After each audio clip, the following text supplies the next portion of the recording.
Welcome to Power Women of the Trades podcast. This show is all about breaking barriers and changing the game. Our guests will feature some of today's most successful female entrepreneurs and other advocates of our industry as well. Because if there's one thing we know for sure, female-led entrepreneurship drives change on multiple levels. We want to empower women in the trade industry like you so you can maximize your potential, stay balanced, achieve long-term success, and claim ownership over your life. Let's get started. Hey, welcome to Power Women of the Trades podcast. We're so excited today to have Kim Archer, who is the big boss, the Vice President of Coaching at Business Development Resources, or BDR. I'm so excited to talk about BDR because we get this question a lot on, hey, Cassie or Leslie, I need a business coach or I need some help. Who do you recommend? And for Leslie and I, that's a really overwhelming question sometimes because we do not want to be the reason that you pick someone that might not be right. And so I think I've told you this before, Kim, my go-to answers are Nexstar because we're a Nexstar member, and then BDR. And I was never a member of BDR, but the reason why I believe that BDR is a great option is because it's tried and true and proven. And I've seen so many of my friends have used BDR and have learned so much. And so we're so excited to have you. Welcome to the show. Hey, well, Kim. Hey, thank you so much. I feel so privileged to even be asked to be part of your show. So I love what you guys are doing. I heard your story before the show and just really, really cool. Certainly needed. So thank you. Thank you. Awesome. Well, so tell us about starting out, because I think we talked to you a little bit and you have been with BDR for quite a while. Yeah, since the beginning of time. I was there actually when it was just in the development process. So it started out, Barry Burnett he was Contractor of the Year back in 1989 or 88, something like that. Sold his business and retired for a little bit, and then he decided that he was going to go to work for Gensco, which is our train distributor out here, and he was managing equipment sales. Mm-hmm. And so he started going out and talking to all these small businesses and found out that, they didn't really know how to grow. Mm-hmm. They didn't even know how to make money. Yep. They were struggling with cash. They were spending all their time working. They had no vacation time. And he then came back to Bruce Wiseman, who is his general manager at B&B Heating, and said, hey, Bruce, you want to come out and help these guys?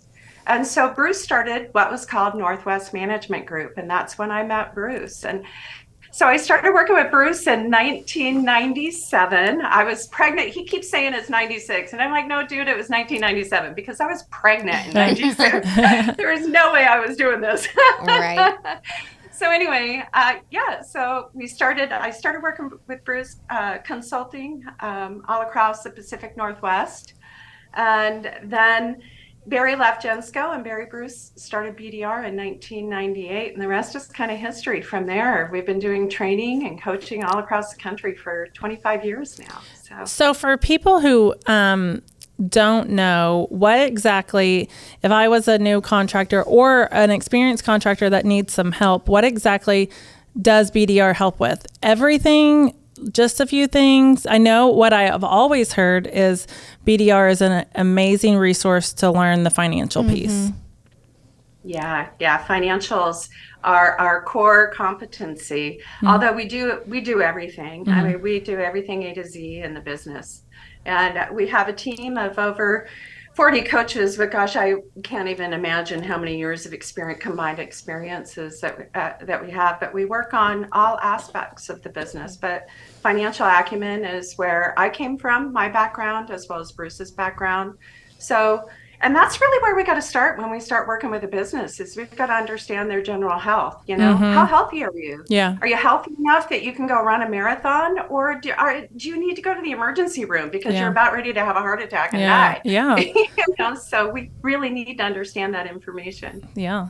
So you told us, starting out with BDR in 97, or maybe 96, but probably 97, right?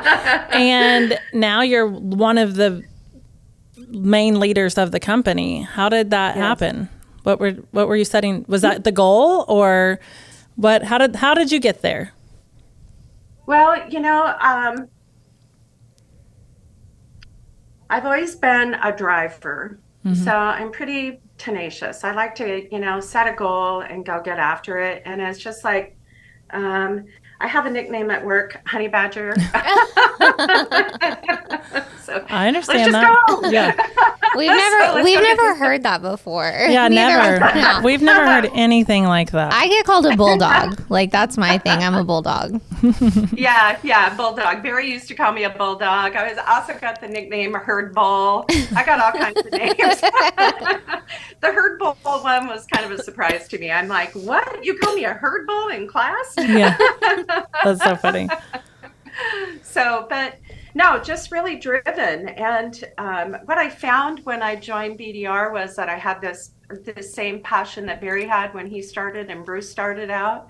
Was there's so many small business owners out there that really struggle with profitability. They struggle with understanding what systems they need to put in place. They're really good with their trade. Right. They know how to design systems. They know how to install them. They know all this other stuff, but they really didn't understand the office structure and how the office structure needed to come together and what financials really meant. They thought just because they were putting money in the bank, they were making money, but that's not always the case, right? Yeah.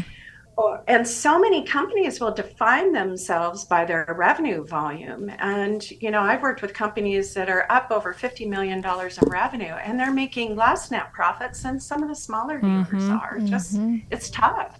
Yep. It is tough. Yeah. Pardon? It is tough. We know that. Yeah.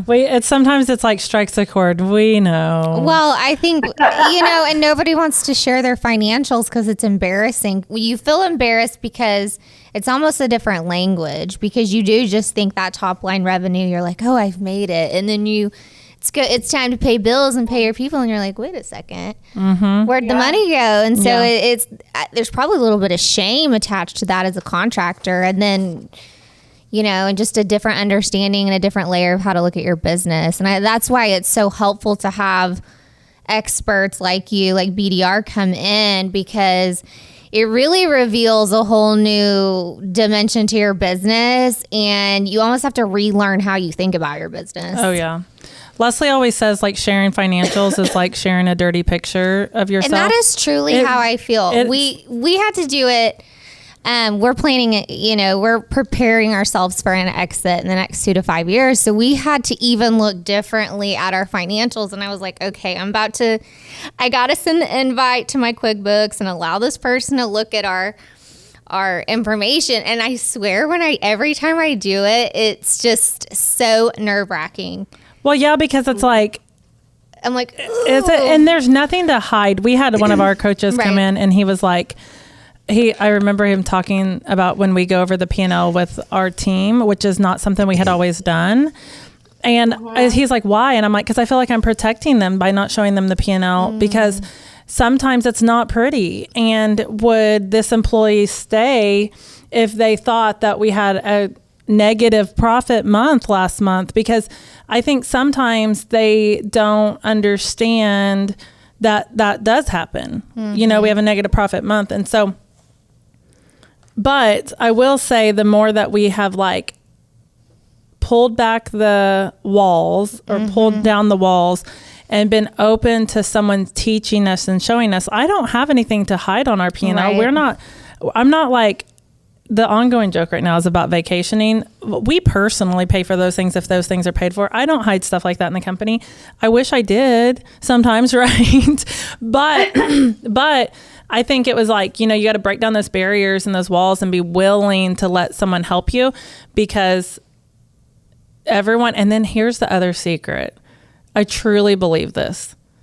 Everyone else's P&L is also still a shit show. Okay. Yes. And how would we ever, and how would we ever know? Like, that's what I felt, when Cassie and I became friends and we started asking real questions. It was kind of like, Okay, I'm not the only one that doesn't quite understand this, or my understanding probably isn't correct. But that's what I think is so funny when I like sharing the access to my QuickBooks. I'm like, wait a second.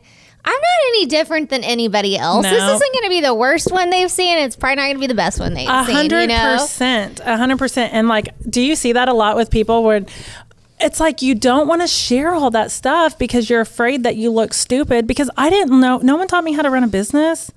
I would went to school to be a dental assistant, but then I have like talked to big shops, like $30 million shops that have like controllers and stuff, and they still have a shit show sometimes, And so I think that like if anyone listening, like if you take nothing else from this, listen to what we're saying is like, and Kim, I really hope you can elaborate on this of like, nobody has it figured out. Nobody. No. Okay.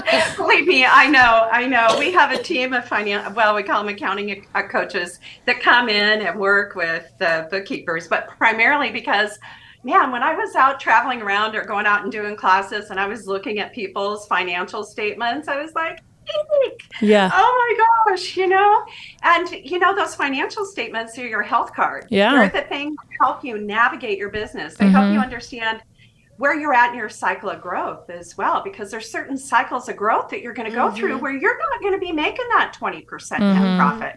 You might be at 15, you might be at 10, but you got to power through. You got to figure out how to leverage your assets in the company so you can get up over that 20%, maybe even hit 30% net profit if you get really fully leveraged. So no, this is, you know what the silliest thing, I don't know maybe if this is silly or not, but like one of the things that I didn't know is like I could have like a 19% net month and then roll into like a 7, and I'd be like, what in the hell happened? Well, and then I wouldn't know what happened. Okay. It's so humbling when that happens. I'm just going to be like realistic. And so I'm like, why did I have a 19% and then a 7?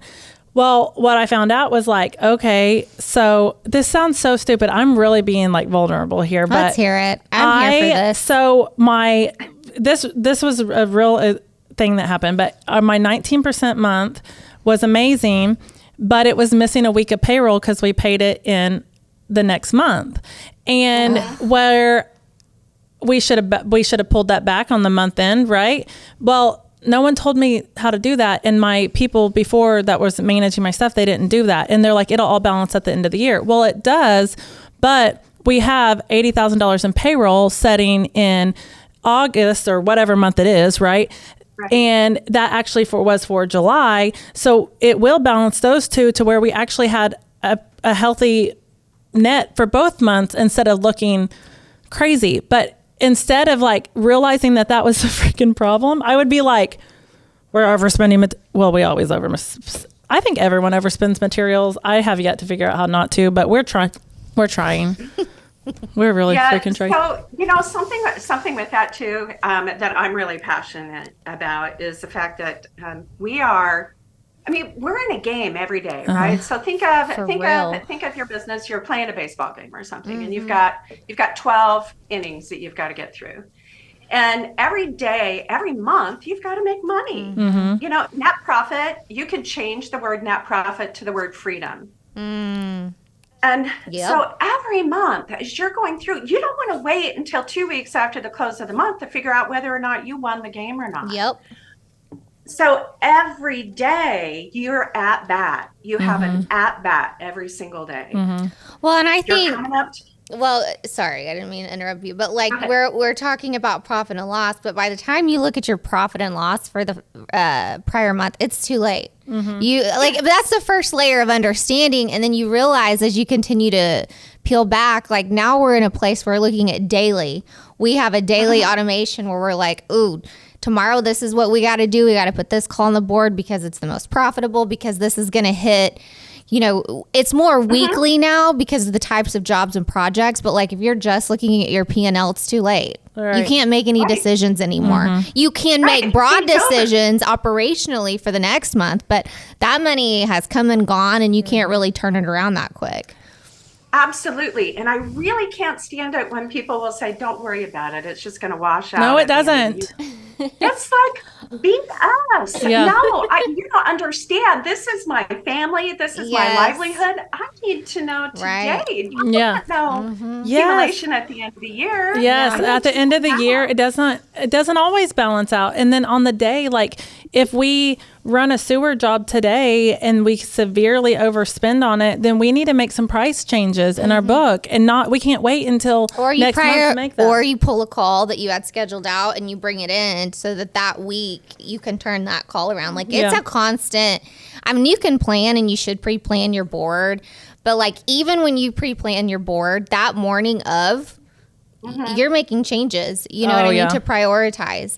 Well, but I will say though, like for people coming into it, start with your profit and loss so that you could have Yeah. the broad understanding. And then when you grasp that, you have to get down to like the daily and weekly The daily stuff. job costing, and Yeah. to where you can. But get it things. is overwhelming. I mean, it is all very overwhelming. We're acting like we're so smart, but we just learned this last Honestly, week. I am though, because I feel like I can speak on this week.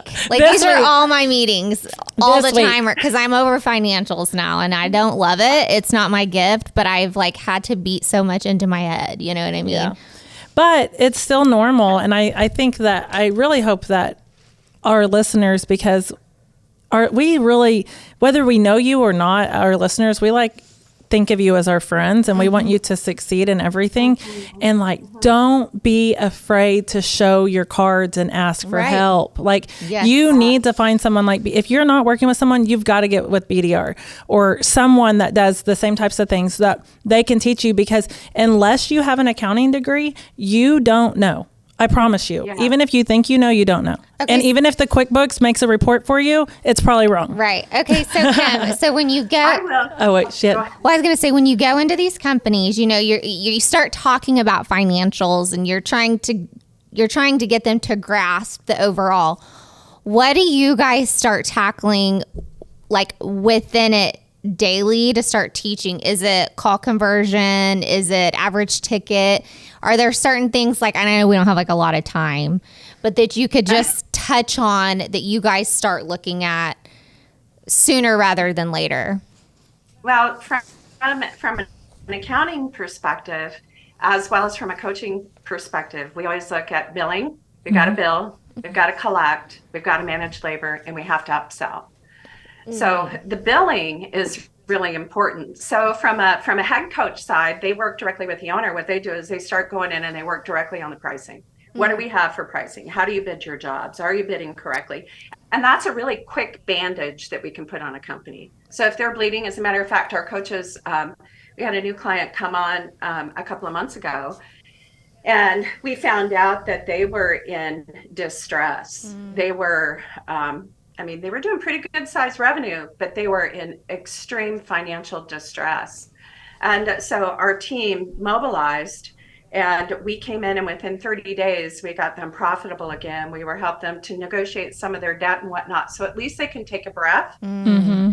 And now we're starting to dive in and work on some of the deeper things. But really, everything is around bill, collect, manage, labor, upsell, everything, because those are the 4 pillars of success. If we don't get our billing out, we can't collect our money. And if we can't collect our money, we can't pay our bills or pay our team members, right? So daily billing, because we have to monitor where we're at against break even. And so we need to know what our daily break even is. And then it's kind of like what I was just telling you, it's the 12 innings of the game, right? And every game I have an at bat. I get 20 at bats during a month. And how many runs did I bring in that day? And was it enough to overcome what the other team had, or overhead, right? And not just overcome the overhead, but really gain some freedom, right? Some profit throughout that month. Right. So our head coaches work on that with the owner.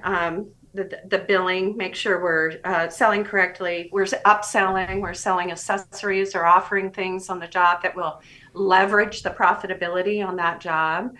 And then managing our labor efficiencies, that's our most critical resource that we have, is our production labor. And every hour of labor that they're out there working, if we send a team member out into the field and our communication is not good. We haven't communicated the job well with them, or maybe we're inefficient with our dispatching and they don't necessarily understand the job that they're headed to. They don't know how to use their flat rate books or how to quote a job. All those things, we've got to really manage that labor, because every hour of labor needs to produce profit for us. And we'll look at effective hourly rate, and some people will say, well, my flat rate's at $400 an hour, and I'm like, so yeah, what are you billing? Right. Yeah. Right. Or your flat rate's at $400 an hour, but it probably should be at $550, or something like, Yeah. I think that happens a lot too, of like, I'm at this, well, right. But that was when you had 4 trucks or 5, and now you have 15. If you want to really be humbled operationally, look at your billable efficiency and your techs in the field and That's ask right. them. And That's you're like, exactly oh, right. Yep. Right. So yeah, you're billing 400, but your hourly rate's only, your actual hourly rate's only like 120. Come on, you're inefficient with your labor. Right. And when you so that's where you say bill, collect, manage labor, and upsell, because you've got to really utilize that labor well. So our accounting coaches go through and do the same thing. So when they come in, because we need to get stats, we need to get vitals. It's just like going to a doctor office, right? You go in, the nurse takes all your vitals. So we do the same thing on the accounting coach side. We come in and right away we're making sure we're looking at the revenue. Are we even posting revenue correctly? The posting of revenue is the number one error on a financial statement. We don't know when to recognize revenue. Revenue is earned. And so we go in and we work on that process right away. And then we work on collections. What does AR look like? I just looked at a guy the other day, and oh my gosh, he had 86% of his accounts receivable Oh my was gosh. over 90 days past due. is he new construction? Commercial? Yes. Oh. No, nope. The best thing just we've not ever done collecting for our numbers. business is, well, we stopped doing new construction, which I know that people need there have to be new construction contractors in this world. So I understand. Bless you. Not for us. But the best thing that we ever did is we work with the end user and we collect today, or we don't work with you, respectfully. There's a few exceptions with schools or a couple commercial businesses that we've worked with for a long time. Established relationship. An established, but if you are brand new, we've never a residential customer, we expect payment today unless you have financing. That's the only exception. And if you are a commercial business, we expect payment today until we have an established relationship, and then 10 days is what you get, because I'm not your bank. No. We can't do that anymore. Exactly. And what is the worst thing about this is, who's the worst at paying? Other contractors. Who's doing the same thing. I'm like, bro, I know you need the money too. Yeah, I mean, I know if this was the other way around, Right. but Man, I it's think that's a tough. huge thing. But when you have that much out and you're just like, oh yeah, I'm waiting to pay. Well, how have you paid everything else between now and then when you have so much over 90 days? You're not. Right. You're robbing Peter to pay Paul, and you're probably not sleeping at night. Right. And when you look at their balance sheet, you'll see their current ratio, which is it's a ratio between their current assets and their current liabilities. And it basically tells us if they can pay their debt or not. So it's one of those vital signs we look at right away. That's why we have our accounting coaches jump in to make all these corrections. But, you can have clients out there that are, they're like, there was one guy I worked with, he had 5 cents for every dollar of debt he had to pay. 5 cents. My gosh. I know. But I'm saying And that I know that I've been there. And 100%. you get there so quick you don't even know it, because especially as an owner, you're wearing so many hats. You're managing so many vendors.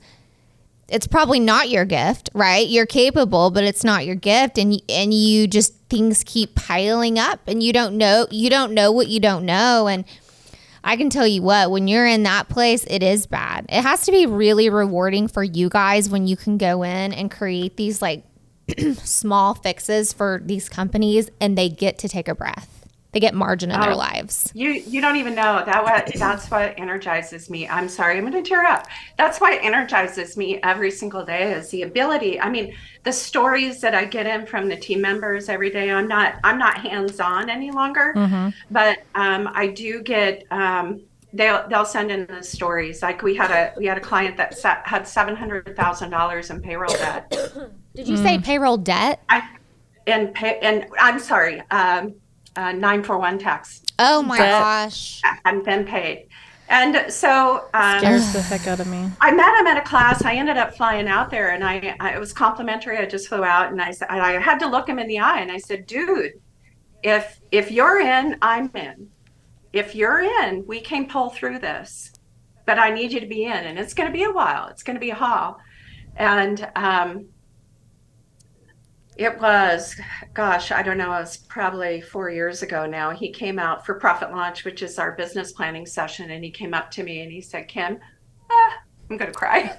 I made my last payment on that debt. Oh, that's amazing. $750,000. And nobody wants to owe the IRS money. Nobody. It's not like owing the part house, and it's. This is kind of what happens. So, as owners, we trust our bookkeeping team or our accounting team, and we think that they're doing what they're supposed to do. I mean, I hired them. They're a bookkeeper. They went to school. They know QuickBooks. They know all this stuff, right? And so we put a lot of trust into them. And then one day, I can't tell, there's other people that this has happened to. You get this letter from the IRS and you're saying you owe all this money, and you're like, what? Yeah. How did this happen? Why didn't I know about this? I can't even imagine. Like it happens more frequently. Right, because they think they're doing everything right. And they're just trying to work and do everything right, and you trust others, especially with your financials. That is 100% why I probably overpay for like Paylocity, or I know you use Gusto, and I pay the premium package to where they handle all of the taxes and they pull it out, and I see it weekly come out, like the tax liability portion of it, and then they pay it, and then we get the files, because that was the one thing, like I will go in debt with the supply house respectfully if I have to, not the IRS, because that's scary as heck, I mean, it's both scary. They'll take away I don't your like license to do business. Yeah, I don't like debt at all, but that's scary, and that was very hard for him. That's amazing that he was able to pull through that. What do you think? Yeah. Go ahead. What do you think? And this was one of our favorite questions. Like our great producer Rita, she always gives us some questions to keep us on track, because Leslie and I are both women who often can get off target with our conversation. I feel like we've been really on target today, though. I think the three of us have done a really good job. This is a great. But one of the questions that she gave us that Leslie and I really loved, because it could open up so many different things, is, what do you think companies get wrong when they try to grow? So, and you may have already answered this in our conversation. I think not understanding their financials. They're chasing revenue, top line revenue. Yeah, top line revenue. Yeah, they don't understand how to scale, and they don't understand the power of scale and growth. And so.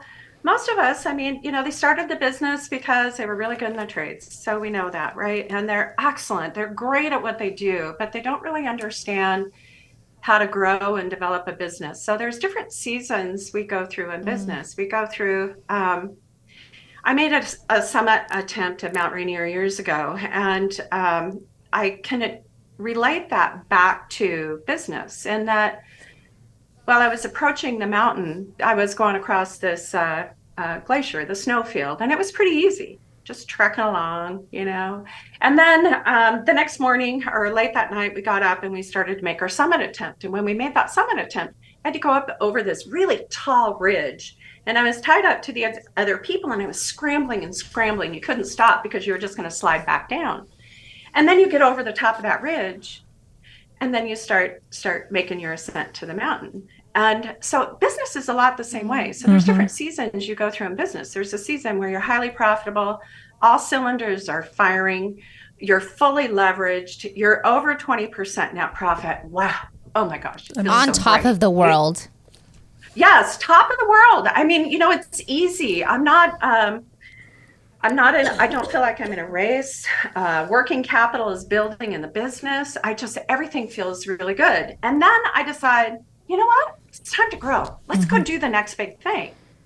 And so we invest a bunch of money in the business, right? We might hire a service manager. We might buy a new facility. There's all kinds of things that we might do, right? But it increases our overheads. And then when we increase those overheads, what's going to happen to profitability? Goes down. If we don't have a plan. Right. And you have to have a plan, because I have lived this where I was like, I have to have this manager because I can't afford to not have the manager. But then I went into it without a plan, and that manager was helpful, but I had no plan. And then it just took from the net. And then, and then you get like, not resentful, but you're like, I got to get a freaking plan, because now we're bleeding, or we are close to it.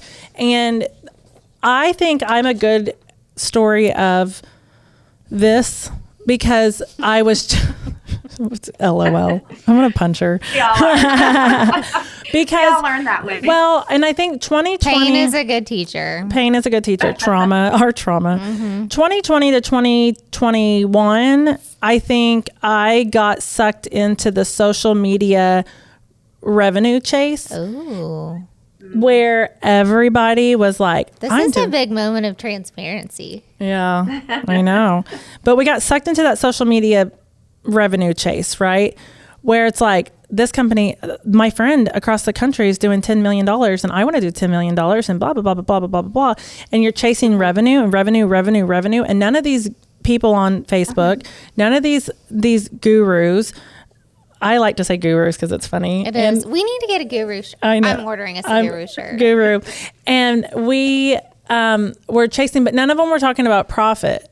And I really hope that he starts listening to these lessons, these podcasts. Are you about to? I'm about to drop Landon. Oh my god, Landon! I always joke with him that I'm going to drop his name, but Landon Brewer was like probably one of the first people that like I really started paying attention to when he was talking about profit. Let's get him on the phone. We need to get him. Like, can we get him on FaceTime? When he started talking about profit, because I'm like, obviously I knew we needed to be profit, but that's not what the social media game was saying back then. We're chasing top line revenue, and so I think that we all are guilty, because we had to have more vans on the road. We had to have the billboards. We had to have this and this and this. And those things helped. And I still stand back and say having extra vans on the road and having the billboards truly helped us grow, because we looked bigger than we were until we were. But that came with a cost. And that came with lower net profit. And that came with things that were hard. And I think, again, that's probably, I think like 45 times just then, sorry. But we get into that, we want to grow, and some of your ego takes over. That's what I was about to say. So I am so glad that you said that, because this is why I like to talk about personal and emotional stuff, because when we are reacting with our ego, this is how it comes out in our business. I felt the same way when I had all those billboards and I would drive home from picking up my kids from school. And then I go back and look at my ROI and my marketing, because I have my marketing really dialed in. I have like an excellent team that I've built. And I was like, I just can't justify it. So why am I making this decision? Is it for me? And that's okay. That's okay, because I work really hard and I want to get to see that. I want to have that moment. But I think a lot of our decisions can be ego driven. If we don't have the right coaching or the right mentorship in place to kind of guide us. Yeah. And no, 100%. And I think if any owner that's listening, or if you're in charge of marketing in the business, you have done something for the ego a little bit, because you just have. There's something here? We're just like, you have. I remember when Leslie called me that day and was like, I got this one billboard and I'm so excited to see it, because I see it every day. And then, but I know when she told me like the cost of it, I was like, I don't have any, and it's like I'm like super dialed in on my marketing. But your ROI is higher, and you know what it is. Yeah. Wow. There's so much trauma that you can pull out of someone in a podcast. I mean, we really did. You never know what you're gonna get here, Kim. But that's what we've really got to do. I think that's where we bridge the gap. Because I call them character development moments. there's no failure in anything, right? Yeah. You just take, that bruise and that you figure out how to work with it. So, So but understanding the seasons of business, I think, is really that's a important. And many huge. of us don't. That's I like huge. that you touched on that. The seasons of the business, and then the plan to be able to get through that. So you've got to. If someone was wanting to start working with BDR, what trades do you guys work with? Who's your, because, I know a lot of people only work with HVAC, plumbing, electric, but do you work with anyone else, or are you focused just on the MEP trades? Right now we're just focused on HVAC, plumbing, and electrical. We are in generators as well. Generators is a big thing, especially with all the energy issues that we have going on as well. So Bruce and I, we've dabbled in some others as well, because business is business. Business is just a lot of fun. Business is a sport, After a while, it can be fun. Yeah, a sport. Mm-hmm. It is, huh? You got to stretch. You got to stretch every day. You got to have a good coach. And you do. Okay, so for someone that's new into business or maybe doesn't have a coach, do you have any advice for them? Just new, starting out. I would say be mindful of filling your cup. Ooh, I like that. Just pause. Just stop and pause. One of our coaches, Paul Grisel, he brought that to me, and he'll ask me even this week. He goes, "Are you filling your cup?" And I'm like, "Oh, with vodka." With vodka. Working a little hard right now. But it's a good reminder just to stop and pause, because when we're starting out a business, it's a lot of there's a lot of strain. Those the summit, the approach, the climb, and the summit, those cycles move really quickly. And as you're moving through those cycles, it can also have a big impact on your family and your relationships that you have. And so being able to stop and just pause and be grateful for the support that you have around you, but also make sure you have a really a good plan. You don't want the time that you're spending, all the energy and the money, time that you're putting into your business, to be for naught. And you want to get through that stuff really quickly, right? You just want to get through it. And so to do that, you really need a solid plan. And I do think mentorship is very important. Somebody who's been there, somebody that's done that, somebody that has the tools and resources to support you to get to the next side, to get the other side. So I love that. Amen. I really think that we could probably sit here and talk to you for the rest of the day because there's just so much here that we could unpack and talk about, because there's so many things, and you've got so much a different insight than Leslie and I, and there's a lot of wisdom there for sure. But if someone was wanting to chat or learn more about BDR, how would they do that? They can certainly go to our website, bdrco.com. We offer a full array of services. We're just launching a Service Titan integration service as well. Nice. Field service integration, because we do know that a lot of people are moving to that. But certainly go to our website. We offer training. We have virtual training. We have live training. We also have some learning management, online learning training that you can go through, as well as our coaching services that we offer. So awesome. Well, Kim, I'm so thankful that we got to spend some time with you today, and we got This was great to unpack some. Yeah, this was a good one. We'll have to do it again. This was a good one. Don't forget, y'all. My Oklahoma just came out. Y'all. Don't forget, y'all, to check out BDR. I really, really am passionate about finding someone that can help you. Proven coaches. And I know that's such a hot topic right now for so many different reasons. There's so many people out there who are good at one thing, but maybe not all. And I'm a big believer in organizations like BDR that are larger, that have multiple coaches, that you're not just with one person, you have multiple resources. And so, that's a huge benefit when you've got someone that's really great at marketing and really great at accounting and really great at all of those things, and they can help you. So make sure to check out bdrco.com. And Kim, we're so thankful. Thank you so much for joining us today. Thank you so much. Yeah, thank you. Thank you so much for having me. This has been Power Women of the Trades. Like what you hear so far? Leave us a review at Apple. And make sure to listen to our other episodes wherever you enjoy listening to your podcasts. Thanks for listening, and we'll catch you on the next one.